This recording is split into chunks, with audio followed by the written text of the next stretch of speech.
Chapter 3. When I had attained the age of 17, my parents resolved that I should become a student at the University of Ingolstadt. I had hitherto attended the schools of Geneva, but my father thought it necessary, for the completion of my education, that I should be made acquainted with other customs than those of my native country. My departure was therefore fixed at an early date, but before the day resolved upon could arrive, the first misfortune of my life occurred, an omen, as it were, of my future misery. Elizabeth had caught the scarlet fever. Her illness was severe, and she was in the greatest danger. During her illness, many arguments had been urged to persuade my mother to refrain from attending upon her. She had at first yielded to our entreaties, but when she heard that the life of her favourite was menaced, she could no longer control her anxiety. She attended her sick bed. Her watchful attentions triumphed over the malignity of the distemper. Elizabeth was saved, but the consequences of this imprudence were fatal to her preserver. On the third day my mother sickened. Her fever was accompanied by the most alarming symptoms, and the looks of her medical attendants prognosticated the worst event. On her death-bed the fortitude and benignity of this woman did not desert her. She joined the hands of Elizabeth and myself. "My children," she said, "my firmest hopes of future happiness were placed on the prospect of your union. This expectation will now be the consolation of your father. Elizabeth, my love, you must supply my place to my younger children. Alas, I regret that I am taken from you, and happy and beloved as I have been. Is it not hard to quit you all?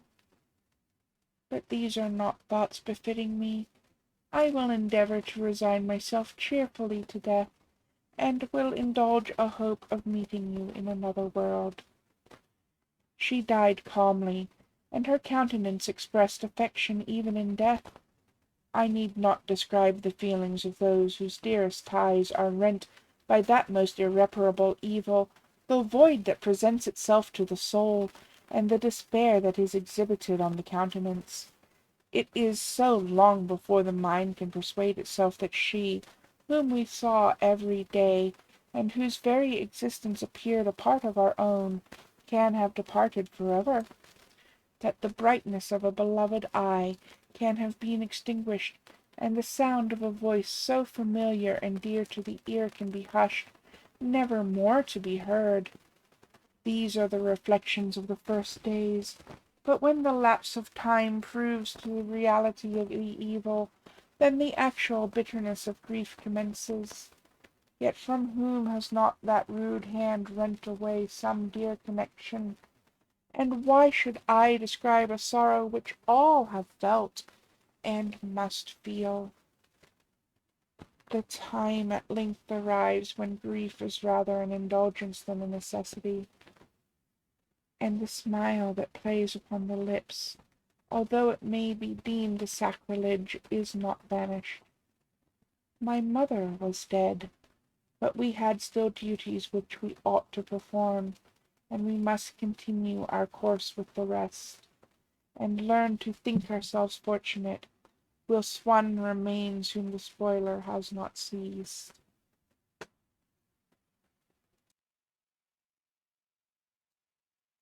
My departure for Ingolstadt, which had been deferred by these events, was now again determined upon. I obtained from my father a respite of some weeks. It appeared to me sacrilege so soon to leave the repose, akin to death, of the house of mourning, and to rush into the thick of life. I was new to sorrow, but it did not the less alarm me. I was unwilling to quit the sight of those that remained to me, and above all I desired to see my sweet Elizabeth in some degree consoled. She indeed veiled her grief, and strove to act the comforter to us all. She looked steadily on life, and assumed its duties with courage and zeal. She devoted herself to those whom she had been taught to call her uncles and cousins. Never was she so enchanting as at this time, when she recalled the sunshine of her smiles, and spent them upon us. She even forgot her own regret in her endeavors to make us forget. The day of my departure at length arrived. Clerval spent the last evening with us. He had endeavored to persuade his father to permit him to accompany me, and to become my fellow student, but in vain. His father was a narrow-minded trader, and saw idleness and ruin in the aspirations and ambition of his son. Henry deeply felt the misfortune of being debarred from a liberal education. He said little, but when he spoke, I read in his kindling eye, and in his animated glance, a restrained but firm resolve, not to be chained to the miserable details of commerce.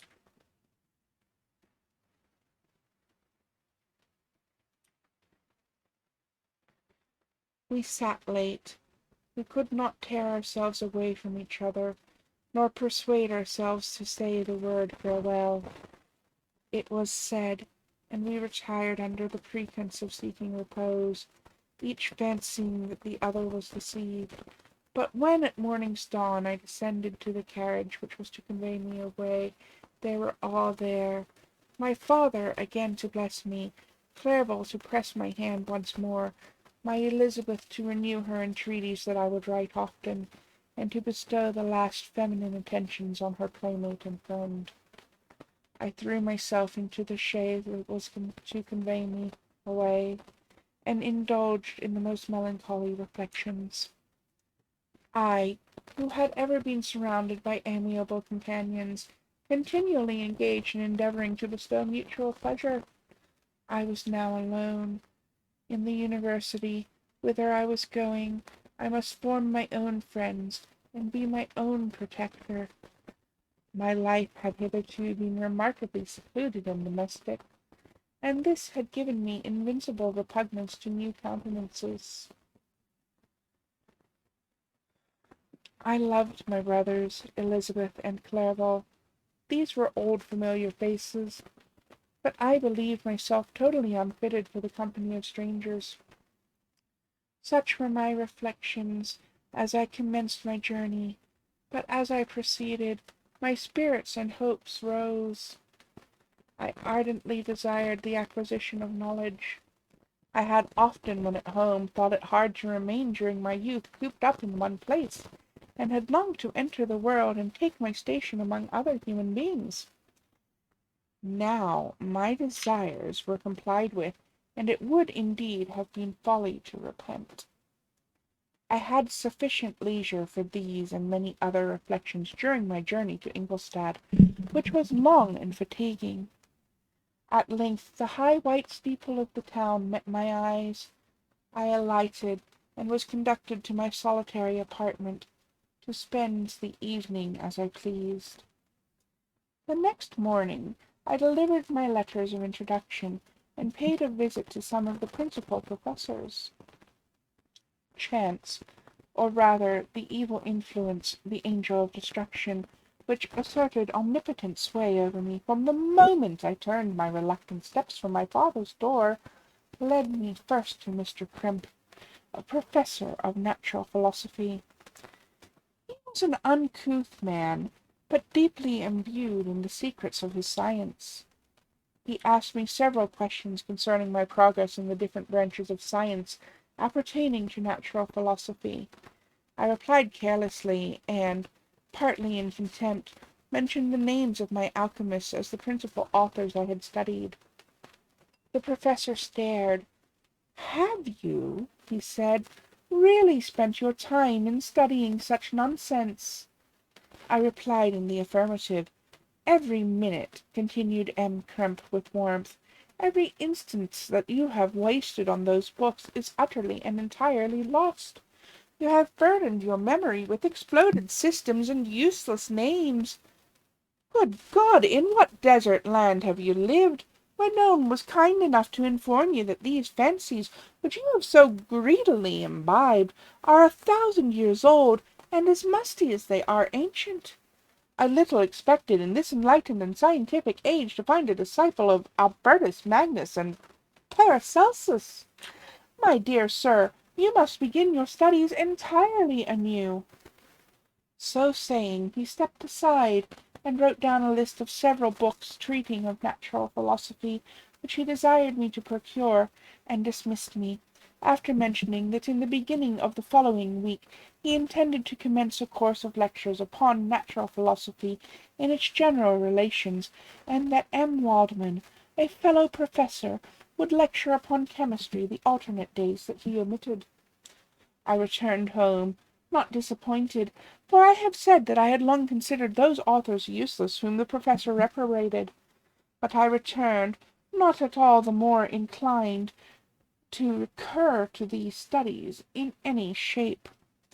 M. Krempe was a little squat man, with a gruff voice and a repulsive countenance. The teacher, therefore, did not prepossess me in favor of his pursuits. In rather a too philosophical and connected a strain, perhaps, I have given an account of the conclusions I had come to concerning them in my early years. As a child, I had not been content with the results promised by the modern professors of natural science. With a confusion of ideas only to be accounted for by my extreme youth, and my want of a guide on such matters, I had retrod the steps of knowledge along the paths of time, and exchanged the discoveries of recent enquirers for the dreams of forgotten alchemists. Besides, I had a contempt for the uses of modern natural philosophy. It was very different when the masters of the science sought immortality and power. Such views, although futile, were grand. But now the scene was changed. The ambition of the enquirer seemed to limit itself to the annihilation of those visions on which my interest in science was chiefly founded. I was required to exchange chimeras of boundless grandeur for realities of little worth.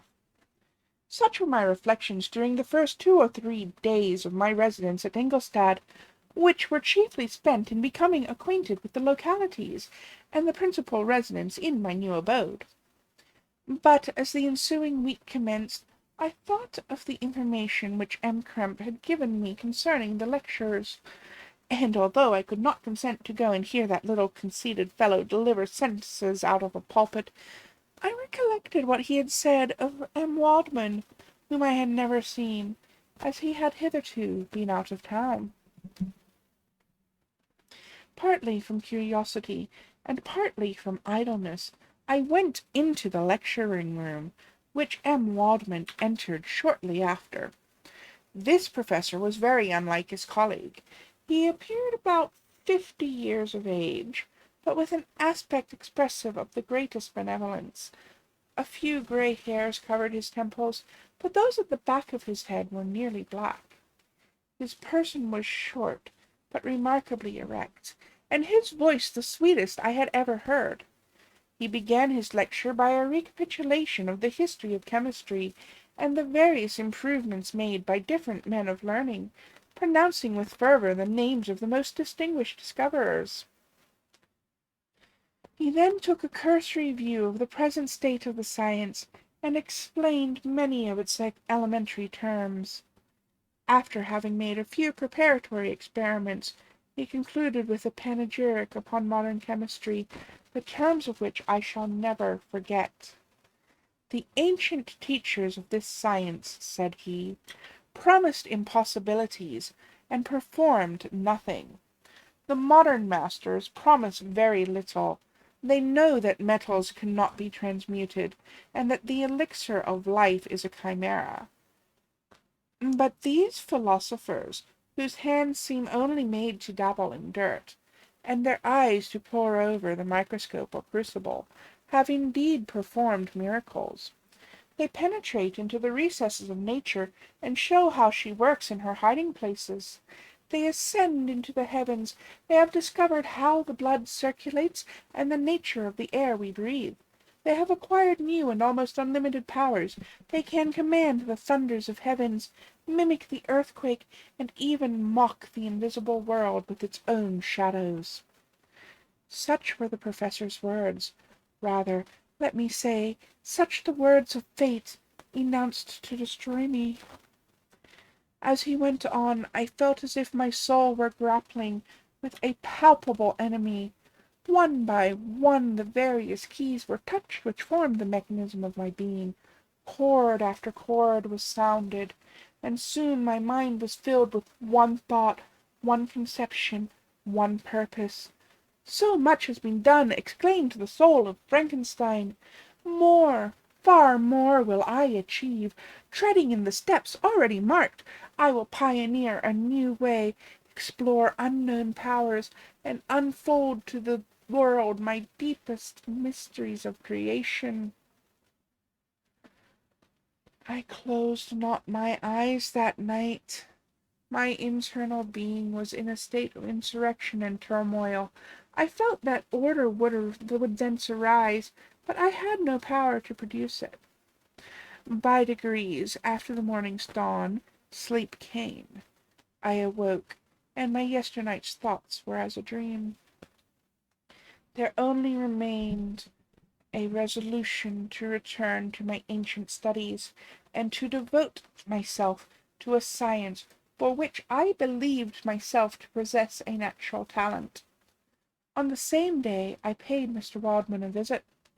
His manners in private were even more mild and attractive than in public, for there was a certain dignity in his mien during his lecture, which, in his own house, was replaced by the greatest affability and kindness.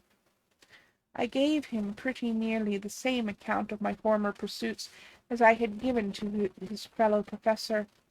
He heard with attention the little narration concerning my studies, and smiled at the names of Cornelius Agrippa and Paracelsus, but without the contempt that Mr. Crump had exhibited.